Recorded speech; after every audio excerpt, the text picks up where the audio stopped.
స్వచ్ఛమైన నాణ్యమైన గౌదర్పార్ పూజా ఉత్పత్తులు www.gaudarpar.com ద్వారా ఆన్లైన్ లో ఆర్డర్ చేయండి. మీ ఇంటిని దేవాలయంగా మార్చుకోండి. నమస్కారం, వెల్కమ్ టు సుమన్ టీవీ. నేను గీతాంజలి. ప్రస్తుతం మనతో పాటు ప్రముఖ ఆధ్యాత్మికవేత్త, జ్యోతిష్య పండితులు వైవిఎస్ఎస్ గిరిరావు గారు ఉన్నారు. వారితో మాట్లాడదాం. నమస్కారం గురుగారు. నమస్తే అమ్మా.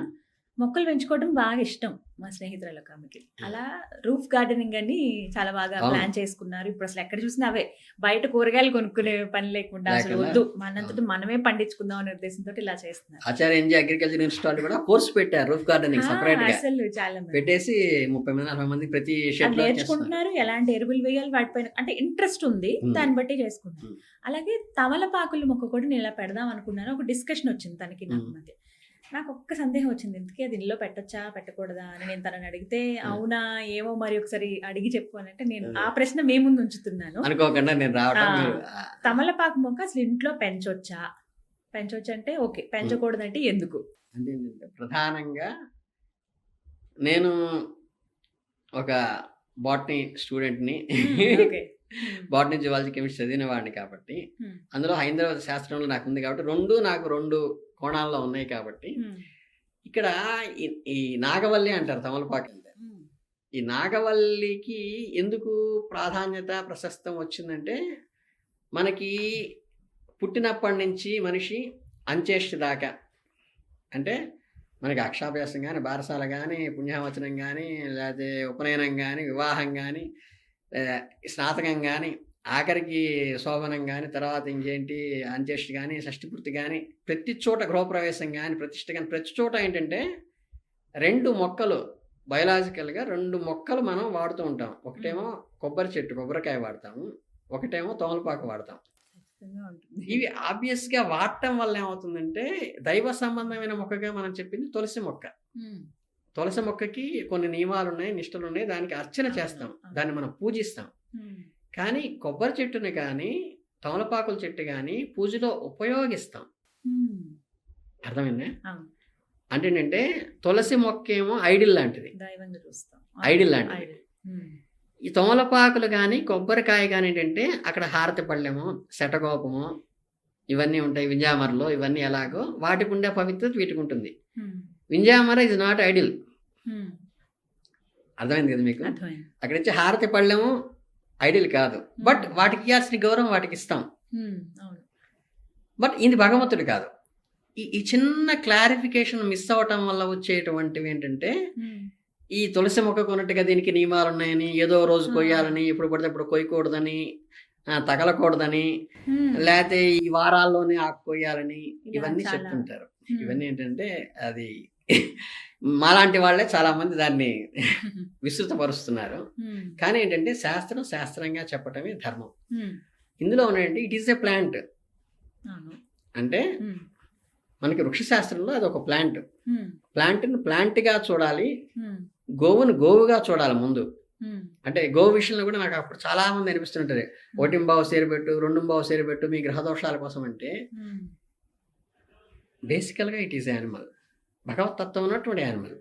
నేను హ్యూమన్ బీయింగ్ ఉన్నాను. హ్యూమన్ బీయింగ్ నాకు ఏదైనా భగవత్ శక్తి వల్ల, భగవత్ ఉద్రేకం వల్ల నన్ను గురువుగా భావించి 10 మంది నమస్కారాలు పెడుతున్నారు అనుకోండి, హ్యూమన్గా నాకు ఉండాల్సినవి ఉంటాయి కదా. ఖచ్చితంగా పొదుగుకులు కూర్చోబెట్టి అర్చన చేస్తూ అభిషేకాలు చేస్తూ కూర్చున్నారు అనుకోండి, నేను టైంకి తినాలనో పడుకోవాలనో ఉంటుంది. అంటే మినిమం అంటే కామన్ సెన్స్ దాటిపోయి, ఇప్పుడు మీకు గట్టిగా మాట్లాడితే ఒక 10 మంది కలిసి గజమాలు తీసుకొస్తారు, అబ్బా గురువుగారికి వేద్దామని చెప్పి. వాళ్ళు 10 మంది మోసుకొచ్చి మెడలో వేసేసి వదిలేస్తే, అంటే నీ అభిమానం బాగానే ఉంది, నా పరిస్థితి ఏమిటి? అర్థమైంది కదా. ఇవి ఏంటంటే, ఇవి అబ్జర్వ్ చేయాలి. అందుకని ఏంటంటే, అది ఉపయోగించుకునే స్థానాన్ని బట్టి, అంటే ఒక మనిషికి ఇప్పుడు పూజ చేశారు, నమస్కారం పెట్టారు, లేదా గజమాల వేశారు, లేకపోతే అందరూ గౌరవిస్తున్నారంటే, నేను చెప్పేటువంటి ఒక శాస్త్రము, నేను చెప్పేటువంటి నియమాలు, నేను జీవిస్తున్నటువంటి జీవితము, నేను ఉద్యోగం చేసుకున్నప్పుడు నాకున్న ఎథిక్స్ చూసి నన్ను గౌరవిస్తారు. ఇదే గిరి గారు, ఇదే శరీరము, ఇదే బాడీ చక్కగా సిగరెట్ తాగేసి ఒక మందు కొట్టేసి ఆ రోడ్డు పక్కన పడిపోయాను అనుకోండి, ఎవరో నమస్కారం పెట్టడు, చూసి కూడా చికాకు కూడా వెళ్ళిపోతారు. అంటే ఏంటి? బాడీ ఇదే, శరీరం ఇదే, మనిషి ఇదే, పేరు ఇదే. అంటే అక్కడ నేను చేసేటువంటి పనిని బట్టి, వ్యక్తిత్వాన్ని బట్టి గౌరవం వస్తుంది. అలాగే ఈ కొబ్బరికాయని మనం దేవుడికి నివేదన పెట్టిన తర్వాత అది చిన్న మొక్క కింద పడితే అయ్యో కళ్ళకద్దుకుని తీసుకుని నమస్కారం పెట్టి తీసుకోరా అంటారు. ఎందుకని? అది భగవత్ ప్రసాదం. సత్యనారాయణ స్వామి వ్రతంలో కూడా 5వ కథలో చెప్పేది అదే. భగవత్ ప్రసాదం ఇస్తే నేను రాజుని కదా, వీళ్ళు ఏంటో యాదవులు ఇచ్చాను నాకని పక్కన పడేస్తాడు ఆయన. పడేయగానే భగవత్ ప్రసాదాన్ని అవమానించిన వచ్చింది. అక్కడ పదార్థం కాదు ముఖ్యం, అది ప్రసాదం. అలా ఈ తమలపాకుల్ని ఏదన్నా మనం అక్కడ మణపారాధన చేస్తాం. పంచపాలకమావాహయామి స్థాపయామి పూజయామి అని పంచపాలకులకు పెడతాం. అష్టదిక్పాలకమావ అధిదేవత ప్రత్యయ దేవత అష్టదిక్పాలకమావాహయామి పూజయామి చేస్తాం. అలా ఏదైతే మనం తమలపాకులు తీసి దిక్పాలకులకో పంచపాలకులకో మణపారాధనలో పెట్టాము, లేకపోతే స్థండిలం అని చేసి ఇప్పుడు మనకి చక్కగా మనకి గణపతి పూజ చేసినప్పుడు, అమ్మవారు పూజ చేసినప్పుడు స్థండిలం అని ఒక అంగుళం బియ్యం వేసి దాని మీద తమలపాకులు వేసి దాని మీద విగ్రహం పెడతారు. అలా ఏవైతే తమలపాకులు వాడారో అవి మాత్రమే పవిత్రమైనవి. ఈ మిగిలిపోయిన ప్లేట్లో అవన్నీ మీకు కంగారేం లేదు. ఇట్ ఈస్ ఎ ప్లాంట్, అది గుర్తుపెట్టుకోండి. అలాగే కొబ్బరికాయ తీసుకొస్తాం షాపులో, కొన్ని వందల లోడ్లు వస్తుంటాయి.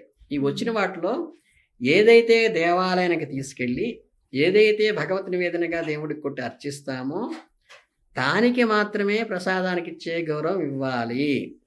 అలా కాకుండా పెద్ద పెద్ద హోటల్స్ ఉంటాయి, చక్క బజార్లోంచి 20 కొబ్బరికాయలు 30 కొబ్బరి చెట్టు తీసుకొస్తారు. కొబ్బరికాయ మొక్కలు కట్ చేస్తుంటాడు, వాడు కట్ చేస్తుంటాడు, కింద పడుతుంటే పక్కన వేసేస్తుంటారు. అక్కడ కొబ్బరి మొక్కకి గౌరవం ఇవ్వాల్సిన అవసరం లేదు, అది తిండి కోసం తెచ్చినది. అలాగే మీకు ఇంట్లో గృహప్రవేశం జరుగుతున్నప్పుడు లేకపోతే ఇంకేదో చెడో మంచో వచ్చినప్పుడు ఈ కొబ్బరికాయని దిష్టి తీసి పక్కన పడేస్తారు, దాన్ని తగలకూడదు అంటారు. ఇందాక అదే కొబ్బరి మొక్కకి కళ్ళకు అద్దుకుని తినమన్నారు. ఒక కొబ్బరి మొక్కనేమో కింద పడిపోయిన ఇబ్బంది లేదన్నారు, ఒక కొబ్బరి మొక్కని తీసి అవతల పడేయమన్నారు. అంటే కొబ్బరికాయలో లేదు వాల్యూ. ఇందాక నేను చెప్పాను కదా, మన ధర్మ సందేహాలు చెప్పేటప్పుడు కానీ మనం చేసే ఎథిక్స్ కానీ ఉన్నప్పుడు ఈ బాడీకి వాల్యూ, ఈ బాడీ అవి పాటించినప్పుడు ఈ బాడీకి వాల్యూ లేదు.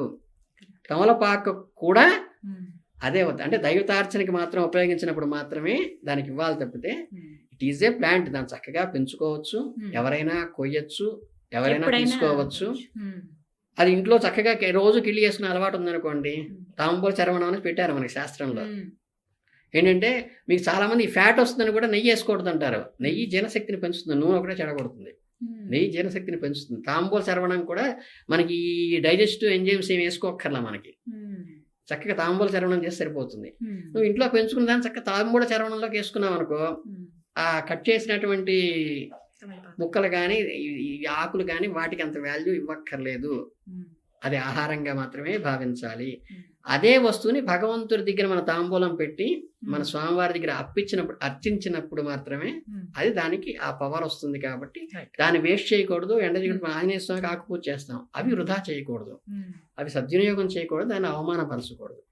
విడిగా మిగిలిపోయిన ఆకులకి వాటికి సంబంధం లేదు, పెంచుకోవచ్చు. బంగారం లాగా మీ స్నేహితురాలు శుభ్రంగా ఈ టెర్రస్ గార్డెన్ అనేది బాగా పాపులర్ అవుతుంది కాబట్టి చక్కగా వాటితో పాటు తమలపాకులు పెంచుకోవచ్చు. దానివల్ల బెనిఫిట్ ఏంటంటే మళ్ళీ శ్రీవారికి చెప్పి ఏమండి 3 ఆకులు తీసుకురండి రేపు ఆ తాంబూలం పెట్టాలంటే ఆయన వెళ్ళి ఏం తీసుకొస్తాం అక్కడ దాకా మళ్ళీ 1/2 గంట జర్నీ అవుతుంది, నాకు ఎంత పెట్రోల్ అవుతుంది అంటాడు. ఇంట్లో ఉంచుకుంటే చక్కగా స్వామివారికి ఉపయోగపడుతుంది నివేదన.